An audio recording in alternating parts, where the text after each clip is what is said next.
सो hey guys, आज हम देखने वाले हैं क्लास 9 के इंग्लिश के चैप्टर 2 जो कि है द साउंड ऑफ म्यूजिक। इस पूरे चैप्टर में दो पार्ट दिया गया है जिसके अंदर दोनों ही पार्ट में अलग अलग जो है म्यूजिशियंस के बारे में बात की गई है। पहले में हमें बताया गया है इवलिन ग्लानी के बारे में और दूसरे पार्ट में बताया गया है बिस्मिल्लाह खान के बारे में।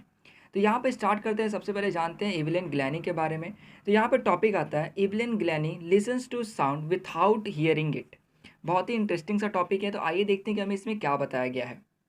तो यहाँ पे राइटर बताते हैं कि अंडरग्राउंड ट्रेन प्लेटफॉर्म पे जो है बहुत ज़्यादा भीड़ थी। वहाँ पे लोग जो एक दूसरे को धक्का दे रहे थे। उसी बीच में एक लड़की थी जो कि थोड़ी पतली थी और जिसका उम्र जो है 17 साल था, लेकिन देखने में जो है वो थोड़ी कम उम्र की लग रही थी। वो बहुत ज़्यादा नर्वस और एक्साइटेड फील कर रही थी क्योंकि आती हुई जो ट्रेन थी उसके वाइब्रेशंस को ये महसूस कर पा रही थी। ये इसका पहला दिन था famous royal academy of music जो कि है लंदन में। ये जो है स्कॉटलैंड से वहाँ पर आई थी और हाँ, बहुत ज़्यादा नर्वस भी फील कर रही थी। यह एक म्यूजिशियन बनना चाहती थी, लेकिन सबसे बड़ा चैलेंज जो ये फेस कर रही थी वो यह था कि ये सुन नहीं सकती थी। और ये जो इनका हियरिंग लॉस था ये हुआ था धीरे धीरे। मतलब कि यहाँ पर जो इनकी माँ रहती है विलियन ग्लैनी की, जिनका नाम रहता है इजाबेल ग्लैनी, ये कहती हैं कि मुझे अभी वो वक्त याद है जब ये 8 साल की थी और उस समय यह जो है पियानो जो है बजाने का इंतजार कर रही थी। तभी जो है मैंने इसको बुलाया, मीन्स इसके नाम से इसको पुकारा, लेकिन ये हिली भी नहीं। तब मुझे यह रियलाइज़ हुआ कि इसने लगता है कुछ सुना नहीं है। धीरे धीरे जो इविलियन का हियरिंग लॉस होता चला जाता है, लेकिन वो किसी को बताती नहीं है, सबसे छुपा के रखती है। लेकिन जैसे ही वो 11 साल की हो जाती है तो जो उनकी हेड मिस्ट्रेस रहती है वो एविलियन की माँ को बुलाकर बोलती है कि इसका हालत ख़राब होते गया, मतलब ये सही से सुन नहीं पा रही है, आप इसको जो है स्पेशलिस्ट के पास ले जाइए। यहाँ पे जो डॉक्टर्स रहते हैं ये कहते हैं कि ये जो इसका हियरिंग लॉस हुआ है यह हुआ है ग्रेजुअल नर्व डैमेज की वजह से। मतलब धीरे धीरे जो नर्व्स हैं, मीन्स जो नसें हैं, ये डैमेज होते गई हैं और इसका जो हियरिंग लॉस है ये होता गया है। इस पे वो कहते हैं कि इसको जो है हियरिंग एड लगाना चाहिए, जो कि एक मशीन है जो कि कानों में से लगाया जाता है। उसके बाद जो एडवाइस किया जाता है कि इसको जो है जो डीफ, जहाँ पर बच्चे जो कि सुनने से थे वो पढ़ा करते हैं, वहाँ पर भेजने के लिए। इतना सब होने के बाद जो है इवलिन कहती है कि मानो एकदम से सभी चीज़ जो है ये ब्लैक दिखने लग गया, मतलब मानो अब कुछ है ही नहीं। यहाँ पर इवलिन जो है वो चाहती थी एक नॉर्मल लाइफ जीना और उनका इंटरेस्ट था म्यूज़िक में। तो इन्होंने सोचा कि एक नॉर्मल लाइफ को जिएंगे और साथ में जो इनका इंटरेस्ट है म्यूज़िक में ये इसको आगे बढ़ाएंगे। मतलब कि हियरिंग लॉस होने के बाद भी जो है ये हिम्मत नहीं हारी और इन्हें ये ठान लिया कि इनका जिस चीज़ में इंटरेस्ट है ये इसको जारी रखेंगी। इसी तरह यह जो एक दिन देखती है एक लड़की को ज़ाइलोफ़ोन बजाते हुए, जैसा कि आप फ़ोटो में देख सकते हो। तभी वो डिसाइड करती है कि वो भी इस चीज़ को बजाना सीखेंगी, बजाएँगी। लेकिन ज़्यादातर जो म्यूज़िक टीचर्स थे वह इनको डिस्करेज कर दिया करते थे, या बोल कर के जैसे कि तुम तो सुन ही नहीं सकती हो, तुम कैसे बजा पाओगे वगैरह वगैरह। लेकिन जो परक्यूशनिस्ट रॉन फ्रॉप्स थे, परक्यूशनिस्ट का मतलब होता है जो तबला हो गया, ड्रम हो गया, ऐसे बजाते हैं। उन्होंने जो इनके पोटेंशियल को जो है पहचाना, लाइक जाना कि हाँ ये कर सकती हैं। इसके बाद जो है ये 2 बड़े ड्रम्स को लेकर आते हैं जिस पे ये डिफरेंट नोट्स बजाते हैं, मतलब कि एक पे ज़ोर से मारना है, एक पे धीरे से मारना है, इस तरह। फिर वो बोलते हैं कि इसको जो है अपने आँखों से मत सुनो, बल्कि इसको किसी और तरीके से जो है महसूस करो। इसी पर जो एविलियन रहती है वो कहती है कि ये जो ये हायर ड्रम्स है ना, यह है इसको अपने कमर से ऊपर तक महसूस कर सकती है, वही जो लोअर ड्रम्स है उसको कमर से नीचे तक। इसी तरह और भी जो बॉडी पार्ट्स हो गया उससे जो है वो ड्रम्स के जो वाइब्रेशंस है इसको महसूस कर पा रही थी। इसी तरह जो है प्रैक्टिस करते-करते उन्होंने अपने दिमाग को और अपने बॉडी को इस टाइप से बना लिया था कि वो जो है अब दूसरे भी साउंड्स जो है, उनको जो है उनके वाइब्रेशन के थ्रू जो है महसूस कर पा रही थी। इसके बाद जो है वो कभी भी पीछे मुड़ के नहीं देखती है, मतलब हार नहीं मानती है, मेहनत करते जाती हैं। इसके बाद वह जो है यूनाइटेड किंगडम में जाती हैं यूथ ऑर्केस्ट्रा के साथ। ऑर्केस्ट्रा मतलब हो गया कि जो गाने बजाने वाले हैं उनके साथ। फिर ये जो है डिसाइड करती हैं कि ये जो है म्यूज़िक को ही अपना लाइफ बना लेंगी। वह ऑडिशन देती है रॉयल एकेडमी ऑफ म्यूज़िक जो कि है लंदन में, और वहाँ पर जो है वो ज़ाइलोफ़ोन बजाती हैं, जिसके बारे में हमने एकदम शुरुआत में भी पढ़ा था। तो पहले ये जो थी वो ऑर्केस्ट्रा के साथ, मीन्स जो गाना बजाने वाले होते थे उनके साथ एक ग्रुप में काम किया करते थे, लेकिन धीरे धीरे जो है वो अपना सोलो परफॉर्मेंस करने लगे, मीन्स अकेले जो ये करने लग गई, जब उन्हें लगा कि कॉन्फिडेंस उनके अंदर आ गया है तब। इसके बाद 3 साल के अंदर जो है ये ज़्यादातर टॉप अवार्ड जो है उसको अचीव कर लेती हैं। यहाँ पे अगर इन सब चीज़ों के लिए जो है कोई आदमी अगर कहता है कि ये एक हीरोइक अचीवमेंट है, तो वह कहते हैं कि नहीं, अगर आप जो है हार्ड वर्क करते हो और आप जान रहे हो कि आप किस दिशा में कर रहे हो, मीन्स आप क्या चाहते हो, तो आप जो इस चीज़ को पालोगे। और ऐसा ही जो है इन्होंने भी किया था, और जो है इन्हें लगभग थाउजेंड्स ऑफ इंस्ट्रूमेंट जो है उसमें मास्टरी कर ली थी और ये जो है वर्ल्ड में टॉप नंबर पर थी। एविलियन जो ये सुन नहीं सकती हैं, लेकिन ये जो है एफर्ट्स देती हैं कि इस चीज़ को सीखने में जो प्रयास करती हैं और जो फंक्शंस करती हैं, तो वह जो है लोगों का मन पूरा मोह लेता है। यहाँ पर जो राइटर है जो कि इनसे लगभग 2 घंटे तक बात करते हैं, तो यहाँ पे ये बताते हैं कि ये जो है एक भी वर्ड जो है मिस नहीं करती हैं। इसके बाद जो एविलिन है ये कहती हैं कि वहाँ पर जो कुछ लोग आपको दिख रहे हैं ना, उनके बुस्सी बियर्ड होने की वजह से जो है मुझे थोड़ा प्रॉब्लम हुआ, थोड़ा ट्रबल में आई।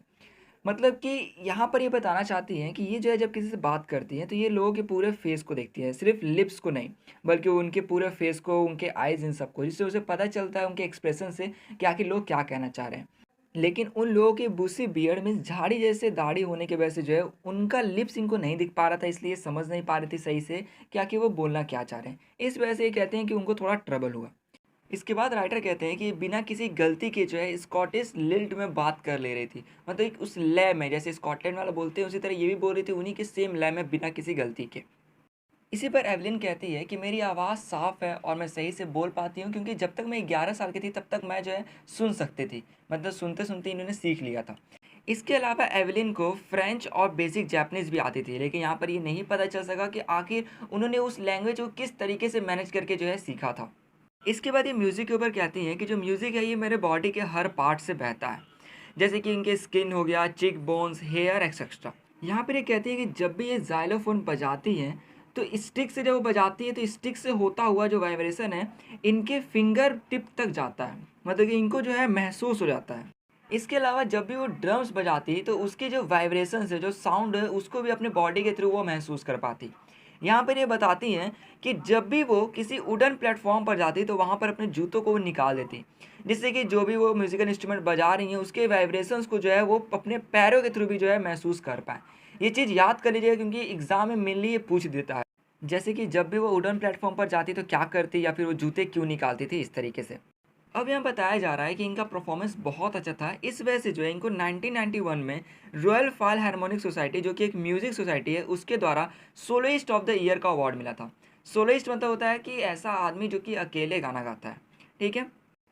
इसके बाद मास्टर प्रक्यूस्टनिक जेम्स ब्लेड, प्रक्यूस्टनिक्स का मतलब होता है जो कि तबला या फिर ड्रम बजाते हैं, वो कहते हैं कि भगवान ने भले ही इनका जो सुनने की शक्ति है उसको छीन लिया हो, लेकिन इनको बहुत ही खास चीज़ दिया है।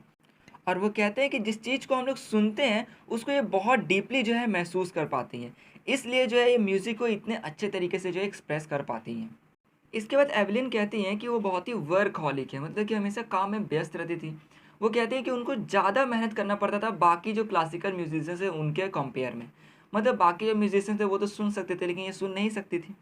वो कहती है कि वह जो है रेगुलर कंसर्ट किया करती थी, उसके अलावा जो है वह जेलों में हो गया, हॉस्पिटल्स हो गया, वहाँ पर जाकर जो है फ्री कंसर्ट किया करती थी। और इसके अलावा जो बच्चे हुआ करते थे जो कि म्यूज़िक सीखा करते थे उनको ये बहुत ज़्यादा जो है प्रायोरिटी देती थी, मतलब कि उनके ऊपर भी ध्यान ये दिया करती थी। यहाँ पे बताया गया है कि Beethoven fund for deaf children, जो कि एक संस्था है जो कि डेफ बच्चों के लिए जो है फंड इकट्ठा करते हैं, उसके जो एन रिचलिन है वो बोलते हैं कि she is a shining inspiration for deaf children. मतलब कि वो एवेलिन को बोलते हैं कि ये जो एक चमकती हुई इंस्पिरेशन, मतलब कि प्रेरणा है डेफ बच्चों के लिए। अब अगर मैं एवेलिन की बात करूँ तो वो अपनी एज के जितने भी लोग थे ना उनसे 2 गुना जो है स्किल्ड या कुशल हो गए थे, मतलब कि अगर उनकी एज का कोई आदमी है जो कि म्यूजिशियन ही है तो उनसे 2 गुना बेटर हो चुकी थी वो। इसी के साथ वह जो है ऑर्केस्ट्रा वाले लोग में जो गाना बजाने लोग हैं उनको सामने से टक्कर देते हुए यह दर्शाती है कि वो कितना अच्छा कर सकती हैं। और वैसा इसलिए करती हैं क्योंकि पहले के वक्त में जो है जब उन्होंने स्टार्ट किया था तो बहुत सारे लोगों ने कहा कि तुम नहीं कर सकती हो, तुम तो सुन नहीं सकती हो, तुम म्यूजिक लाइन में कैसे जाओगी, वगैरह वगैरह। तो वही यहाँ पर ये दर्शाती है कि ये कितना अच्छा कर सकती है, और बल्कि बहुत ज़्यादा उन लोगों से भी अच्छा कर सकती हैं। और इसी तरह वह एक प्रेरणा बनी हैंडीकैप्ड मीन्स विकलांग लोगों के लिए, क्योंकि जब भी कोई लोग उनको देखता है तो बोलता है कि जब आखिर ये कर सकती हैं तो आखिर मैं क्यों नहीं कर सकता। तो आप देख सकते हो कि उम्मीद जग जाता लोगों के अंदर। तो इस तरीके से इन्होंने कितने लोगों को जो है बहुत ज़्यादा प्रसन्नता दी, उनमें उम्मीद भी जगाई। तो यहाँ तक हमने जो है एवलिन ग्लेनी के बारे में पूरा देख लिया है। तो इस तरीके से ये जो पार्ट 1 है ये होता है समाप्त। अब हम लोग देखते हैं इसमें पार्ट 2। तो यहाँ पे जो पार्ट 2 है इसमें आता है topic the shehnai of Bismillah Khan. तो यहाँ पर हम देखने वाले हैं बिस्मिल्लाह खान के बारे में, और ये जानने वाले हैं कि आखिर ये किस तरीके से जो है शहनाई को एक ऊंचे स्थान पर ले गए। तो हाँ, देखते हैं कि इसमें हमें शुरुआत में क्या बताया गया है। तो यहाँ पे बताया गया है कि सम्राट औरंगजेब ने अपने पैलेस महल में जो है उन्होंने पुंगी बजाने से बैन लगा दिया। कोई भी जो है पुंगी नहीं बजाएगा। इसका रीज़न यह था कि जो पुंगी का आवाज़ था बहुत ही शार्प था और अनप्लेजेंट था, मीन्स बहुत ख़राब आवाज़ निकलता था। पुंगी का फ़ोटो यहाँ पर देख सकते हैं। देखिए पुंगी जो था वो एक कॉमन नेम था रीडेड नॉइस मेकर्स के लिए। रीडेड मतलब होता है जैसे जो वाइंड इंस्ट्रूमेंट होते हैं उसके आगे रीड लगा होता है, मतलब कि एक मटेरियल होता है जो कि वाइब्रेट करता है और साउंड निकलता है। लाइक बांसुरी जो हो गया उसके आगे आप देख सकते हो सबसे आगे वाला पार्ट, ठीक है। तो यहाँ पे सिंपली बताया जा रहा है कि जो पुंगी है वो एक जेनरिक मीन्स कॉमन नेम था ऐसे वाइंड इंस्ट्रूमेंट के लिए जिसके आगे रीड लगा हुआ है, लेकिन उसमें से बहुत ही ख़राब आवाज़ निकलती है उसको बजाने पर।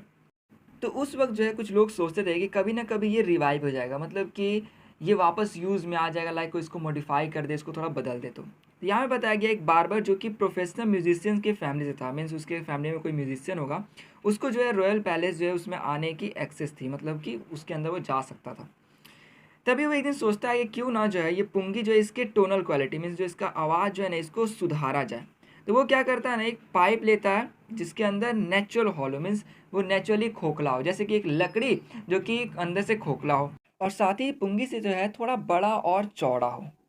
उसके बाद ये जो है उसमें 7 होल करते और उसको बजाना शुरू करते। जब वो बजाते तो एक होल को बंद करते, दूसरे को ओपन करते, इस तरीके से। तो इस तरह जब बजाते वो तो उसमें से बहुत ही स्वीट साउंड निकलती। तो वो क्या करते इसको ले जा कर के कहाँ बजाते, तो राजमहल जो था वहाँ पर जाके इसको बजाना शुरू करते। और वहाँ के जितने भी लोग रहते हैं जब वो सुनते हैं तो बहुत ही उनको अच्छा लगता है। तो यहाँ पे ये जो इंस्ट्रूमेंट था ये मॉडिफाइड वर्जन था किसका, पुंगी का। लेकिन लोगों ने देखा कि ये बहुत ही अच्छा है पुंगी से, तो उन्होंने सोचा कि इसका कोई और नाम दिया जाए। तो उन्होंने देखा कि ये सबसे पहली बार जो है बजाया गया है शाह चैम्बर, मतलब जो सम्राट हो गए चैम्बर में। और ये एक नाई मीन्स बार्बर ने जो है बजाया है। ऐसे लोगों ने इसका क्या नाम रख दिया, तो शहनाई। देखिए तो आपको पता चले कैसे इसका नाम रखा गया। तो यहाँ पे आप फोटो देख सकते हैं शहनाई का। देखिए शहनाई जो है ना लोगों के द्वारा जो है बहुत ही शुभ माना गया क्योंकि उसमें से बहुत अच्छा आवाज़ आता था। इसलिए लोगों ने क्या किया, उसको इस्तेमाल करना शुरू किया। लाइक टेम्पल्स हो गया, नॉर्थ इंडियन वेडिंग्स हो गया, वहाँ पर उसको इस्तेमाल किया करते थे। इसके साथ ही पास्ट में जो नौबत मीन्स होता है ट्रेडिशनल असेंबल्स ऑफ 9 इंस्ट्रूमेंट, उसमें से एक जो इंस्ट्रूमेंट था वो ये भी था जो कि रॉयल कोर्ट्स जो गए वहाँ पर पाया जाता था। तो देखिए अभी देखा जाए तो जो ये शहनाई जो है उस समय इस्तेमाल किया जाता था टेम्पल्स और वेडिंग्स में सिर्फ।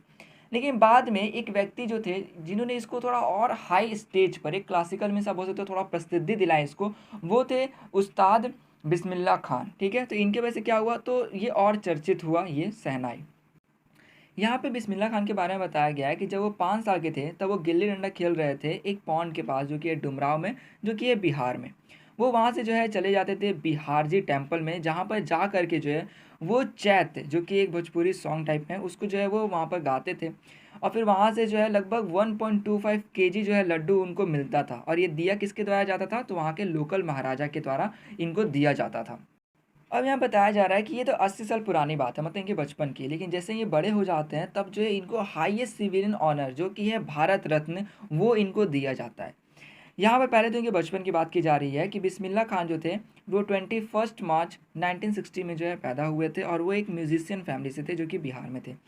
उनके जो ग्रैंडफादर थे जिनका नाम था रसूल बख्श खान, वो एक शहनाई नवाज थे भोजपुर किंग्स कोर्ट में, मतलब बिहार के आप बोल सकते हो किंग के कोर्ट में शहनाई नवाज थे। इसी के साथ इनके जो पिताजी थे पैगंबर बख्श, ठीक है, वो भी जो है एक म्यूजिशियन थे जो कि शहनाई बजाते थे और उनके जो भी पूर्वज हो गए वो सब भी जो है शहनाई बजाते थे। अब यहाँ पर इनके बारे में बताया जा रहा है कि जब ये बहुत छोटे थे तभी से जो है इन्होंने अपने जीवन में जो है म्यूज़िक को उतार लिया था। मतलब जब ये 3 साल के थे तब इनकी जो माँ थी इनको लेकर के इनके मामा के घर गई थी जो कि बनारस में है। तब ये वहाँ पर गए तो इन्होंने देखा कि इनके जो मामा थे वो प्रैक्टिस कर रहे थे शहनाई बजाने की। तो इनको ये बहुत अच्छा लगा। इनके मामा का नाम है मीन्स अली बख्श, जो कि विष्णु टेम्पल में जा कर के जो कि वाराणसी में ही है वहाँ पर जा कर के शहनाई बजाया करते थे। तो यहाँ पर इनको भी मतलब कि बिस्मिल्लाह खान जो है इनको भी जो है इंस्ट्रूमेंट बजाने का बहुत मन करता। तो ये क्या किए, इसको प्रैक्टिस करना शुरू कर दिए। ये जो है जो बालाजी टेम्पल हो गया, मंगला मैया टेम्पल हो गया, या फिर जो गंगा किनारे जो है जा कर के वहाँ पर जो है एकांत में बैठ करके बहुत देर तक प्रैक्टिस किया करते थे। और जो गंगा के बहते हुए जो पानी थे वो इनको प्रेरित करते कि ये जो है नए नए राग जो है ये इन्वेंट करें, लाइक खुद से जो है प्रैक्टिस करते करते बनाएं। और जब ये 14 साल के हो गए तब जो है ये अपने अंकल के साथ गए इलाहाबाद म्यूज़िक कॉन्फ्रेंस में, जहाँ पर जैसे ही गाना ख़त्म हुआ तो एक व्यक्ति जिनका नाम था उस्ताद फैयज़ खान, ठीक है, वो आए और इनका पीठ जो है थपथपाते हुए बोले कि हाँ इसी तरह तुम मेहनत करो और तुम ज़रूर कर लोगे, मीन्स जो तुम चाहते हो वो तुम्हें मिल जाएगा। उसके बाद क्या हुआ, तो ऑल इंडिया रेडियो जो है लखनऊ में स्टार्ट हुआ 1938 में। और ये इनके लिए एक बहुत ही बड़ा अवसर था क्योंकि इनको मौका मिला था रेडियो पे आकर के शहनाई बजाने के लिए। और ये जो है पहले भारतीय बने जिन्होंने ग्रेट मीन्स अभिवादन किया नेशन मीन्स राष्ट्र का, वो भी अपने शहनाई को बजा करके अगस्त 15 1947 को। और उन्होंने जो है वहाँ पर राग काफ़ी बजाया था लाल किले से। वहाँ पे बहुत ही लोग थे, उन लोगों में जो है महात्मा गांधी और पंडित जवाहरलाल नेहरू जैसे भी लोग थे। जैसे ही इनका ये ख़त्म हुआ, जैसे ही शहनाई बजाना, उसके बाद जो है जवाहरलाल नेहरू जो है सामने आए और उन्होंने जो है एक ट्रिस्ट विथ डेस्टिनी जो है उस पर स्पीच दिया। तो इस चीज़ को याद कर लीजिएगा कि उस्ताद बिस्मिल्लाह खान के शहनाई बजाने के बाद से जो है इन्होंने मीन्स पंडित जवाहरलाल नेहरू ने कौन सा स्पीच दिया, ठीक है, इसका नाम याद कर लीजिएगा। इसके बारे में थोड़ा सा बता दूं, ये जो स्पीच है ना, इसके अंदर जो है इन्होंने बात किया था कि कैसे लोगों ने बहुत सेक्रीफाइस किए हैं आज़ादी के लिए, उसके बाद फ्यूचर में और क्या काम कर रहे हैं, मतलब कि इन सब चीज़ों पे जो इन्होंने बात किया था। तो ये था इनका ट्रिस्ट विथ डेस्टिनी, इसका नाम जो है पूरा याद ही कर लीजिएगा। तो यहाँ तक हमने इसको समझ लिया। अब आगे बताया जा रहा है कि देखिए बिस्मिल्लाह खान जो थे उन्होंने सिर्फ इंडिया में ही नहीं बल्कि विदेशों में जो है बहुत ही मेमोरेबल जो है परफॉर्मेंस दिया था। जैसे कि वो सबसे पहली बार विदेश जो गए थे वो कहाँ गए थे, तो अफगानिस्तान में गए थे। वहाँ पर वो गए थे, वहाँ के जो किंग थे, ठीक है, वो इतने ज़्यादा खुश हुए, जिनका नाम था किंग जाहिर शाह, कि उन्होंने जो है इनको पर्सियन कारपेट दिया और कुछ और भेंट जो होते हैं यादगार चीज़ें जो होती है वो इनको दिया था। तो आप देख सकते हो कि जो दूसरे लोग थे उन लोगों को भी जो है बहुत ज़्यादा इनका जो म्यूज़िक था उससे आनंद आ रहा था। तो इसको भी उन्होंने देख लिया। इसके बाद सिर्फ ये इकलौते व्यक्ति नहीं थे जो कि इतना ज़्यादा इन्फ्लुएंस हुए थे, इतना ज़्यादा प्रभावित हुए थे, बल्कि जो विजय भट्ट थे जो कि एक फिल्म डायरेक्टर थे, वो भी जो है इनके इतना ज़्यादा प्रभावित हुए इनके शहनाई प्ले से कि उन्होंने जो एक फ़िल्म जो है इसी इंस्ट्रूमेंट के नाम पर बना दिया जिसका नाम था गूंज उठी शहनाई। तो यहाँ पर जो ये फ़िल्म बहुत ज़्यादा हिट हुआ। उसके बाद एक गाना है दिल का खिलौना है टूट गया, जिसको गाया तो है लता मंगेशकर जी ने, लेकिन यहाँ पर जो इनका भी एक कॉम्पोजिशन था बिस्मिल्लाह खान जी का, ठीक है, इसमें भी बहुत ज़्यादा ये हिट हो गया। मतलब उस वक्त भी जो है इनका कॉम्पोजिशन जो था इस गाने का बहुत हिट हुआ, तो मानो इंडिया में जो है पूरा ज़्यादा ये फैल गया था। अब देखिए यहाँ पर लिखा हुआ है Bismillah Khan's ventures in film music well limited two two. Venture का मतलब होता है एक ऐसा काम जिसमें रिस्क इन्वॉल्व हो। अब इस काम में रिस्क किस तरीके से इन्वॉल्व था ये तो बुक में मेंशन नहीं किया हुआ है, बट मैं गेस कर सकता हूँ कि लाइक इन्होंने भी जो है फिल्म इंडस्ट्री में गाना अपना दिया था तो एकदम नया था, तो जो भी नया चीज़ किया जाता है उसमें रिस्क इन्वॉल्व हल्का रहता है। लाइक ज़्यादा भी अगर आप सक्सेस हो जाते हो तो कुछ लोग को ईर्ष्या होने लग जाता है। या फिर हो सकता है कि फिल्म इंडस्ट्री में जो है अपना गाना जो है ये एकदम नया नया पर दे रहे थे, तो हो सकता है कि नए नए चीज़ में थोड़ा रिस्क इन्वॉल्व रहता है, इसलिए यहाँ पर वेंचर लिखा है। मतलब यहाँ पे डिटेल में लिखा नहीं गया, मैंने बस गेस किया है, ठीक है। अब मैं बताया जा रहा है कि इनके जो गाने थे ये दो फिल्म के अंदर थे, जो कि है विजय भट्ट की गूंज उठी शहनाई में और दूसरा है विक्रम श्रीनिवास की कन्नड़ा वेंचर। वेंचर मतलब हो गया कि ये भी हो सकता है कि न्यू इंडस्ट्री हो इसलिए लिखा गया है जिसमें रिस्क इन्वॉल्व रहता है नए नए चीज़ में। तो सनोधी अपर्णा, तो इन दोनों में इनके गाने थे, तो इसको यहाँ पर देख लिया हमने। इसी पे जो बिस्मिल्लाह खान ये बोलते हैं कि मैं इस बनावटी और इस आकर्षक वाली मतलब जो फ़िल्मी दुनिया है इसके अंदर दोबारा नहीं आना चाहता, नहीं आ सकता। मतलब इस चीज़ को मना करते हैं कि वो उसमें अब नहीं जाएँगे। तो यहाँ तक हमने देख लिया। इसके बाद बताया गया है कि इनको बहुत सारे अवार्ड्स मिले। यहाँ तक कि ये पहले इंडियन बने जो कि लिंकन सेंट्रल हॉल जो कि यूएसए है वहाँ पर गए थे परफ़ॉर्म करने के लिए। तो हाँ, बहुत बड़ी अचीवमेंट है ये भी। इसके साथ जो है ये गए थे वर्ल्ड एक्सपोजिशन इन मॉन्ट्रियल, जो कि एक्सपोजिशन मतलब एग्जीबिशन टाइप से आप कह सकते हो। तो मॉन्ट्रियल जो ये कनाडा में है। उसके बाद ये गए थे कैनेस आर्ट फेस्टिवल। जैसे कि आप मानो तो ये सारे एग्जीबिशंस की बात की जा रही है। तो ये जो कैनेस है ये है आपका फ्रांस में। उसके बाद ये गए थे ओसाका ट्रेड फेयर, ओसाका जो है आपका जापान में। इसके साथ ही तेहरान का एक ऑडिटोरियम जिसको सिंपल में आप हॉल भी कह सकते हो, उसका जो नाम था वो इनके नाम पर था, जो कि है तहर मॉस्क्यू उस्ताद बिस्मिल्लाह खान। तो हाँ, ये भी आप देख सकते हो एक बहुत ही बड़ी बात है। तो हाँ, इसमें आप देख सकते हो कि ये जो है इंडिया के बाद भी जो है और भी बहुत सारे देशों में गए थे जिनका नाम हमने एकदम शुरू से देख लिया है कौन कौन से थे, हो सके तो कुछ याद कर लीजिएगा। इनको जो है नेशनल अवार्ड जैसे कि पद्मश्री, पद्म भूषण और पद्म विभूषण जो है ये भी मिले थे। इसके साथ ही इंडिया का जो हाईएस्ट सिविलियन अवार्ड है जो कि ये भारत रत्न, वो भी इनको मिला था 2001 में। इन्होंने कहा था कि अपने बच्चों को जो है म्यूज़िक पढ़ाइए, क्योंकि ये जो है हिंदुस्तान का रिचेस्ट ट्रेडिशन है, मीन्स बोल सकते हो धनी बहुत बड़ा जो है ट्रेडिशन है। अब देखिए वेस्ट से मीन्स बाहर जो देश है उनसे भी जो है लोग यहाँ पर आते हैं म्यूज़िक सीखने के लिए, तो बोलते हैं कि म्यूज़िक बच्चों को सिखाने के लिए मतलब इस चीज़ पर जोर डालते हैं। बिस्मिल्लाह खान जो थे वो लगभग दुनिया में हर जगह ट्रैवल कर चुके थे। एक चीज़ और ध्यान दीजिएगा कि इनको लोग जो है खान साहब करके ही बुलाते थे। ये चाहे कहीं पर भी चले जाए लेकिन इनको जो है दो ही जगह प्रिय थे, जो कि है बनारस और डुमराव।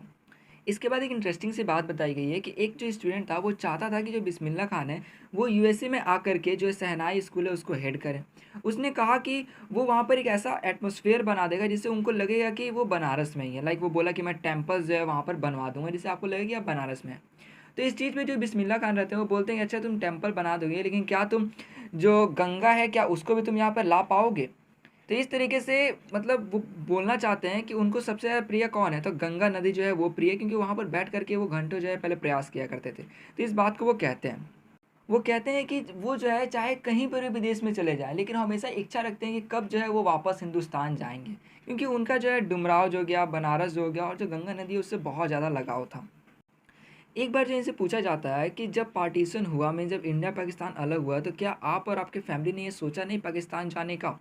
तो यहाँ पर बिस्मिल्लाह खान जो है ये कहते हैं कि गॉड फॉरबिड मी, अल्लाह मुझे माफ़ करे, बनारस छोड़ना कभी नहीं। मैं पाकिस्तान एक बार गया था बट सिर्फ ये कहने के लिए कि मैं पाकिस्तान गया हुआ हूँ। और वो कहते हैं कि वहाँ पर जो है वो सिर्फ 1 घंटे रुके। फिर उन्होंने कहा कि मैं जो हूँ पाकिस्तानीज़ को नमस्कार और भारतीयों को सलाम वालेकुम जो है कहा। उसके बाद जो है वो थोड़ा-सा हँसे।